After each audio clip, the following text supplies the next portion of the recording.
Coucou tout le monde, bienvenue pour cette nouvelle vidéo. Aujourd'hui, je partage avec vous la réalisation d'une carte pour la fête des mères et je commence par utiliser ce pochoir Graffiti Girl qui s'appelle Fleur et je vais l'utiliser pour embosser mon papier. Je le centre sur un rectangle de papier China Douglas en 300 grammes. Je me pose sur mon petit tapis caoutchouc, je fais mon sandwich comme indiqué par le fabricant. Là, je tourne pour que ce soit le côté le moins abîmé de ma plaque B qui se trouve vers le papier et je passe tout ça dans ma Cuttlebug. À la sortie, bien sûr, mes petites fleurs sont embossées, mais j'ai aussi une sorte de cadre autour puisque le pochoir en lui-même, le tour rectangulaire du pochoir, a laissé sa marque et c'est exactement ce que je voulais. Pour le motif, c'est ce magnifique tampon Stamping Bella qui s'appelle Curvy Girl Big Hug et je le tamponne sur du papier Nina Solar White avec ma Memento. Cette carte est pour ma maman et ma maman est fan de rouge, donc je vais habiller cette jolie dame en rouge.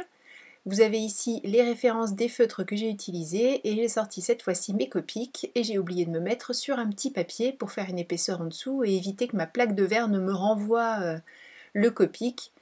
Bon, de toute façon, je ne vais pas en mettre énormément et puis je suis sur un papier dédié, donc normalement je ne devrais pas avoir trop de soucis, mais pour être sûr de ne pas en avoir, c'est quand même mieux de se mettre sur un petit papier qui va venir jouer un rôle de tampon entre guillemets entre la plaque de verre et puis le papier.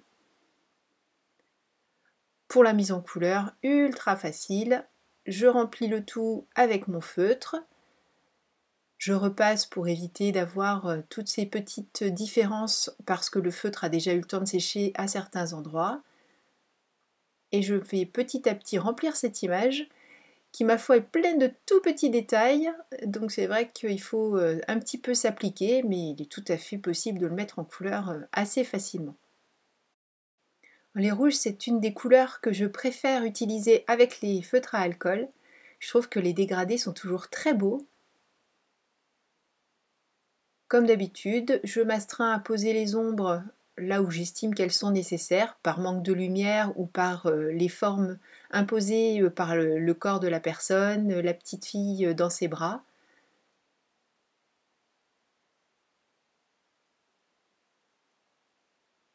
N'hésite pas à avoir des petits mouvements secs pour que la fin ne soit pas trop raide, la fin de mes mouvements, pour faire en sorte de faire quelque chose d'assez naturel et qui soit facile à fondre par la suite et qui soit joli.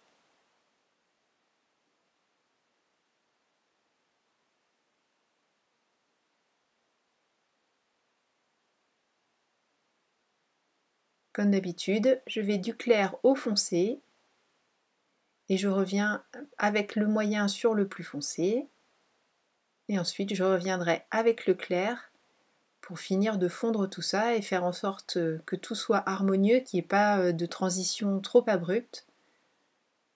Je n'hésite pas à travailler le plus vite possible pour que mon encre n'ait pas trop le temps de sécher et que tout ce qui est petit dégradé se fasse le plus facilement possible. Alors c'est pas que c'est impossible une fois que c'est sec, mais c'est quand même plus facile dans ces conditions-là.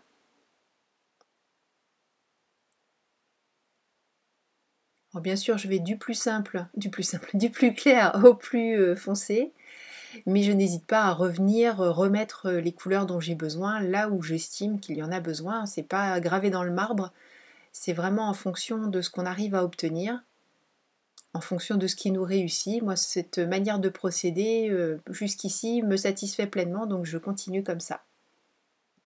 J'ai finalement pensé à m'installer sur mon petit cahier, et là on ne voit rien du tout, mais j'essaie de faire en sorte d'avoir des traits assez fins, le plus fin possible pour faire un petit peu comme des cheveux, et je fais aussi en sorte bien sûr de suivre le mouvement de sa coiffure.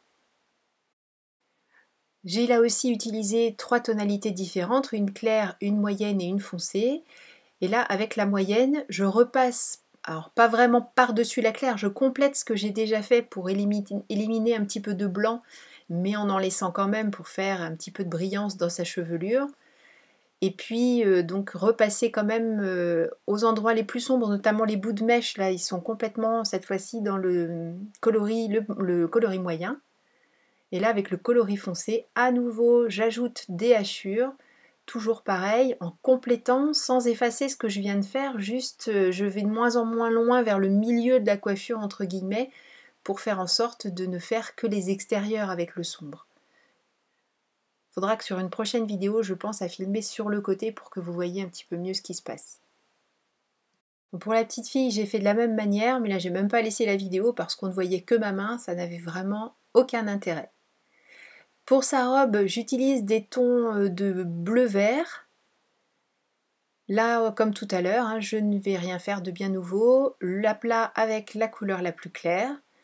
Avec la couleur moyenne, je commence à positionner tout ce qui est un peu ombre, tout ce qui est différence, soit comme je le disais tout à l'heure, du fait du manque de lumière, soit du fait de la présence de sa tête, par exemple, qui fait une ombre sur son bras, le bras de sa maman, voilà.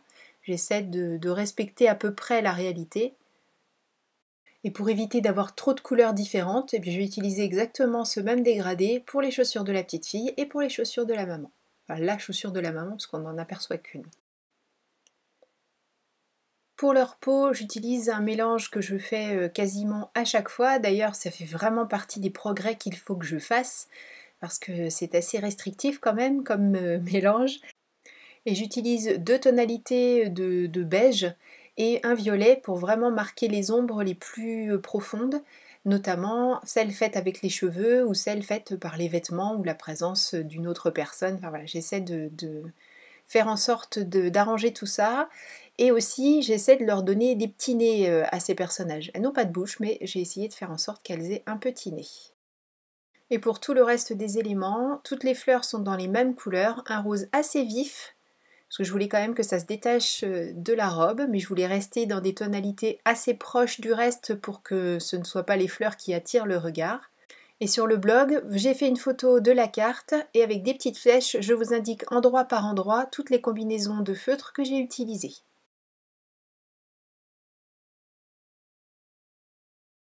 Pour le sentiment, toujours une chute de papier Nina Solar White tamponné à la Memento avec un des tampons de la planche Étiquette Crazy, sur laquelle je tamponne les mots Bonne fête de la planche du même nom et le mot Maman de la planche Bonne fête 2. Je découpe, je passe le contour bien sûr au feutre noir, je perce un petit trou avec mon perce-papier parce que tout à l'heure je vais passer une ficelle et je mets en couleur en utilisant les 2 mêmes verres que ceux que j'ai utilisés pour le feuillage tout à l'heure, toujours dans un souci de ne pas multiplier les sources de couleurs et de vraiment rester dans la gamme que j'ai choisie pour la base de ma carte. Bon, cette étiquette verte elle est jolie mais elle fait un peu mastoc en haut toute seule. Je vais donc lui ajouter des petites fleurs. D'abord c'est la fête des mères donc un peu de fleurs en plus ça fera pas de mal. De la planche composition florale 2, je choisis les 2 petites feuilles. Et de la planche fleur de crocus, eh bien une fleur de crocus. Toujours tamponnée à la Memento, découpée, le contour repassé avec le feutre noir et mis en couleur avec les feutres à alcool. Certains des éléments sont collés directement, d'autres sont posés sur des petits carrés de mousse. Ici par exemple, j'ai varié aussi, donc ce ne sont que des petits carrés de mousse adhésive, mais j'ai varié les épaisseurs. Certains endroits je souhaitais que ce soit plus bas entre guillemets, donc les mousses sont moins épaisses.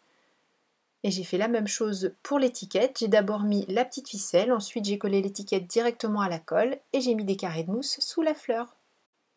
Et pour les feuilles qui sont sous la petite fleur, donc la fleur elle comme je l'ai dit est collée sur des carrés de mousse, et pour les feuilles je n'ai mis de la colle qu'au bout, en fait ce qui va être caché sous la petite fleur, et le reste j'ai un petit peu incurvé le papier avec mon ongle pour donner du volume mais sans le coller.